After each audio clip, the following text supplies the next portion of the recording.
Ce que vous allez entendre est vrai, ce que vous allez ressentir vient de bien plus loin. Voici l'histoire de la femme noire qui a défié un empire.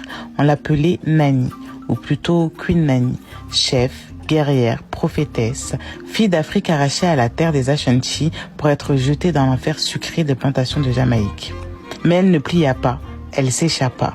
Et au début du XVIIIe siècle, dans les montagnes bleues de Jamaïque, elle bâtit un sanctuaire pour les esclaves en fuite, Nani Town, un village libre, dressé au cœur de la forêt, protégé par les arbres et les tambours.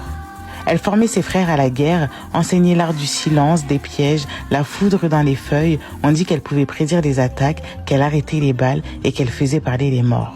Mais pour les siens, elle tenait des pouvoirs anciens. Pour les Britanniques, c'était plutôt une sorcière. Mais tous savaient une chose, elle était intouchable.